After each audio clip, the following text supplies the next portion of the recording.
Pessoal, eu acabei de assistir o segundo episódio e eu confesso que eu tô meio mal. Esse domingo de Páscoa acabou ficando um pouco mais triste. Por um lado, porque por outro lado, junto dessa tristeza, existe também um sentimento de felicidade muito grande por ter assistido o que foi pra mim o melhor episódio da série até agora, contando todas as temporadas. E eu diria até um dos melhores episódios de série que eu já vi em toda a minha vida. Porque, assim, desculpem as pessoas mais sensíveis pela expressão, mas esse episódio foi foda pra caralho. Antes de começarmos, eu só queria, como sempre, avisar que esse vídeo tá cheio de spoilers do segundo episódio da nova temporada de The Last of Us. Então, se você não assistiu, vai lá, assiste e volta aqui pra gente comentar sobre. E sério, não vê esse vídeo sem assistir, vai lá assistir agora. O episódio começa nos mostrando um pouco do passado da Abby, através de um sonho dela, onde ela relembra um momento que encontrou o pai morto por Joel.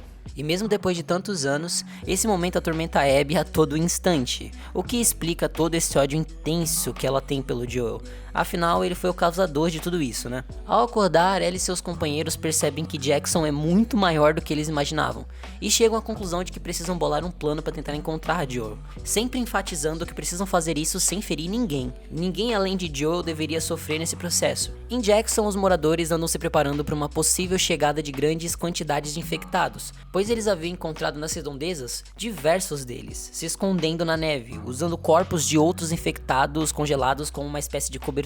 Ellie, que é acordada por Jesse, eventualmente começa a conversar sobre os eventos da noite anterior. Além de Jesse tirar uma onda da Ellie por estar de romancinho com sua ex-namorada, eles também falam sobre toda a briga da Ellie e do Joel, que aparentemente conversaram de alguma maneira e se entenderam ainda naquela noite, com Ellie até querendo sair em patrulha com o Joel e tudo mais. Essa conversa deles ainda não nos é mostrada, mas ao que tudo indica, houve algum tipo de reconciliação entre os dois. Quem jogou o jogo sabe que conversa é essa, mas vamos evitar falar dessa conversa aqui e vamos deixar a série eventualmente nos mostrar ela, quando ela quiser mostrar.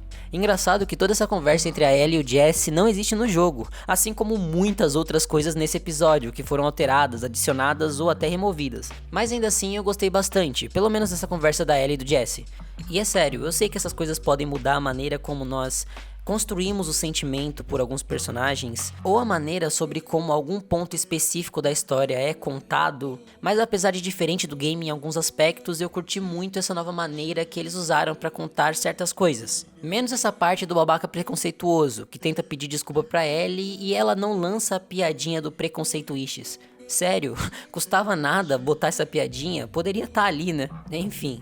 Ellie queria sair em patrulha com Joel, mas ele havia saído mais cedo junto com Dina, então ela acaba indo nessa patrulha junto de Jesse. O que também é diferente quando comparado aos games, mas eu senti que dessa maneira, por mais que nós tenhamos perdido algumas cenas que muitos esperavam, os acontecimentos ficaram até um pouco mais coesos do que como eles são mostrados no game, mas nós vamos chegar lá. Ao invés de Dina e Ellie terem encontrado a estufa de verdinha do Eugene, é Jesse e Ellie fugindo de uma nevasca que acabam chegando até lá, o que infelizmente nos fez perder uma cena muito bacana que tem nos jogos e que talvez seja a minha única reclamação do episódio. Mas em contrapartida, acabamos ouvindo um pouco mais sobre esse Eugene, que aparentemente é alguém que Joel teve que matar por algum motivo, mas que era querido por muitas pessoas de Jackson, inclusive pela própria Ellie. Abby, após avistar Joel e Dina nos cavalos, sem saber que naquele momento estava bem ali na sua frente o seu objetivo, acaba escorregando e caindo no gelo. Quando se levanta, ela vê que está pisando sobre vários cadáveres de infectados, que com o mover da neve começam a se levantar. As dezenas, centenas, chegando ao ponto de ser quase milhares.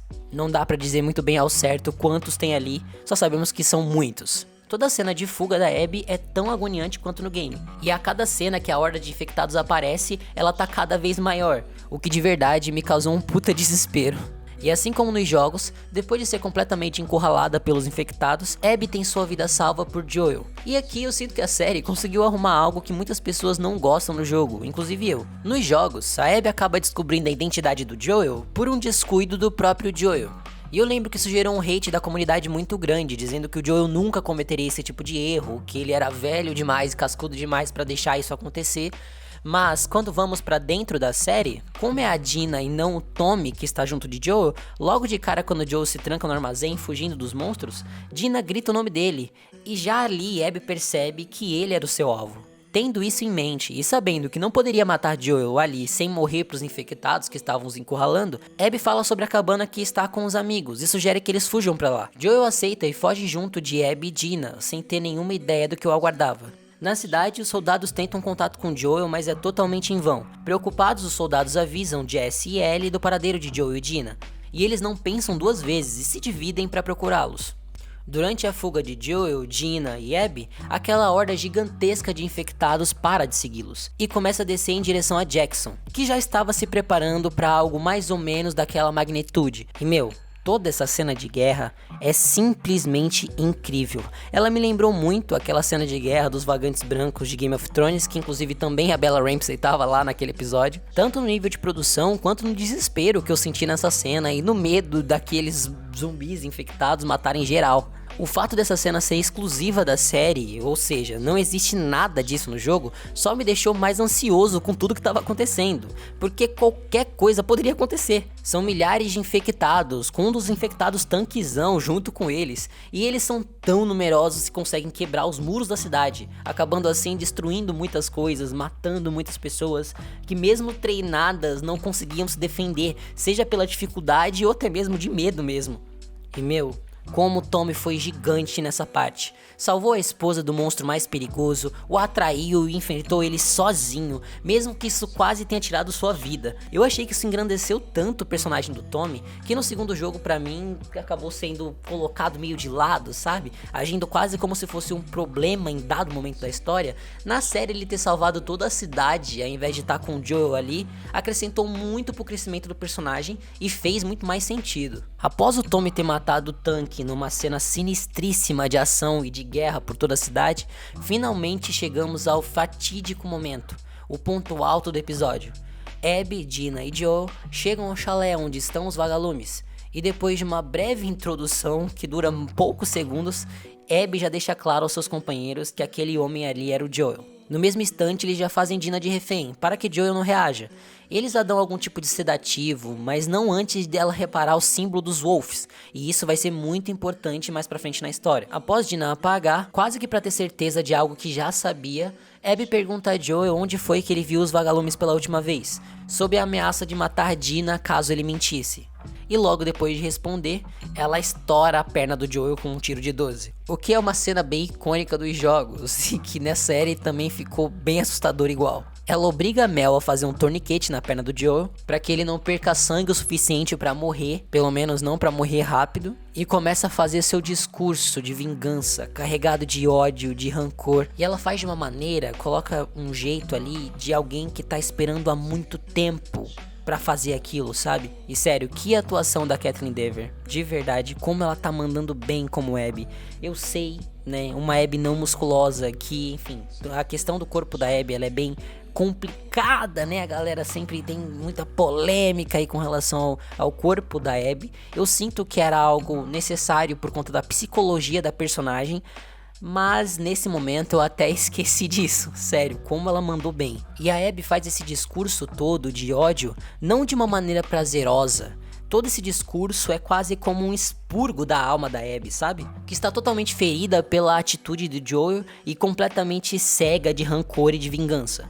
Um ponto que eu achei bem interessante é que entre todas essas coisas que ela fala pro Joel, ela cita o fato do Joel ter matado a sangue frio seu pai sem ter nem ao menos olhado pra ele direito quando ela tinha 19 anos. Ela perdeu o pai com 19 anos.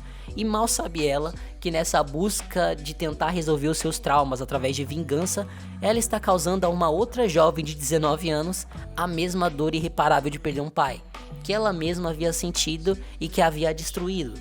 The Last of Us Part 2, segundo o próprio Neil Druckmann, é uma história sobre vingança. E esses paralelos que a série já começa a traçar logo daí é só a ponta do iceberg do mar de desgraça que a vingança pode trazer para uma vida de uma pessoa ou de algumas pessoas. Em dado momento, Joel interrompe o discurso, dizendo para ela acabar logo com aquilo, mas mal sabia ele que ele estava prestes a passar por uma agonizante e longa tortura antes do seu derradeiro final. Cruel até mesmo para os companheiros da Abby, que apesar de saberem que tudo aquilo ia acontecer, não pareciam estar curtindo nem um pouco, ou estar nem um pouco confortável com a maneira que as coisas estavam acontecendo. Na procura pelo pai e pela namorada, Ellie avista o chalé onde está acontecendo tudo isso. E ao entrar na casa, ela acaba se deparando com Joel, completamente desfigurado e agonizando. Antes mesmo de conseguir fazer qualquer coisa, Ellie é imobilizada e jogada no chão. E agora eu desafio alguém a falar mal da Bella Ramsey. Que atuação fantástica dela, é digna de prêmio mesmo, sério. Ela em desespero completo, implorando para que Joel se levante, quase como se estivesse rezando para um milagre acontecer, porque só um milagre mesmo para fazer o Joel levantar naquelas condições. Ellie vê na sua frente a sua figura paterna ser morta de uma maneira extremamente cruel e fria, como se ele não fosse absolutamente nada. Eu senti até que a morte do Joel foi mais dura que nos jogos, assim, em termos de crueldade, sabe? Eu não sei se foi só pra mim, mas enfim. E eu confesso pra vocês que mesmo já sabendo que isso tudo ia acontecer, mesmo já tendo jogado o jogo e assistido diversas outras pessoas jogando mais de uma vez, a série me fez chorar de novo pela morte do Joel. Mesmo comigo conhecendo toda a história da Abby e ela sendo pra mim um dos melhores personagens do game, a série conseguiu me levar de novo ao mesmo sentimento da primeira vez que eu vi a morte do Joel de modo geral. Inclusive até a raiva da Abby, querer que ela morra da maneira mais terrível possível. E eu não sei como eles vão fazer, principalmente pra quem não jogou os jogos, pra criar a empatia que acaba sendo criada com a Abby dos games. Eu espero que eles consigam, mano, porque eu odeio odiar a Abby, mas depois desse episódio ficou muito difícil, cara. E em mais uma cena que não existe no jogo, Ellie, em pranto, se arrasta até Joel, se deita ao lado dele e desolada se despede daquele que, apesar de tudo, era o seu pai, a pessoa que ela mais amava em todo mundo. Sério, só de lembrar meus olhos se enchem d'água, meu Deus. Eu tava com muito medo deles estragarem, principalmente a morte do Joel. Mas felizmente esse episódio superou todas as minhas expectativas, mesmo ele sendo construído de maneira bem diferente do game. Sob a trilha sonora da própria Ellie dos games com voz e violão, vemos Abby retornando junto dos seus companheiros, os resquícios da grande batalha que ocorreu na cidade, e Jesse, Dina e Ellie levando o corpo de Joel, arrastado, como se não fosse nada, de volta pra cidade. E assim termina esse que pra mim foi o melhor episódio de The Last of Us de toda a história. E bom, nesse momento são 4 horas da manhã e eu tô virando a madrugada pra conseguir postar esse vídeo o quanto antes pra vocês. Então o seu like e a sua inscrição seriam de grande valor pra mim, sério. E de verdade, deixem aí nos comentários o que vocês acharam desse episódio. Seja você fã dos games ou não, eu realmente tô muito curioso pra saber o que todo mundo achou desse episódio, porque pra mim ele foi simplesmente uma obra-prima. Eu sou o PHD e nos vemos na próxima. Tchau, tchau.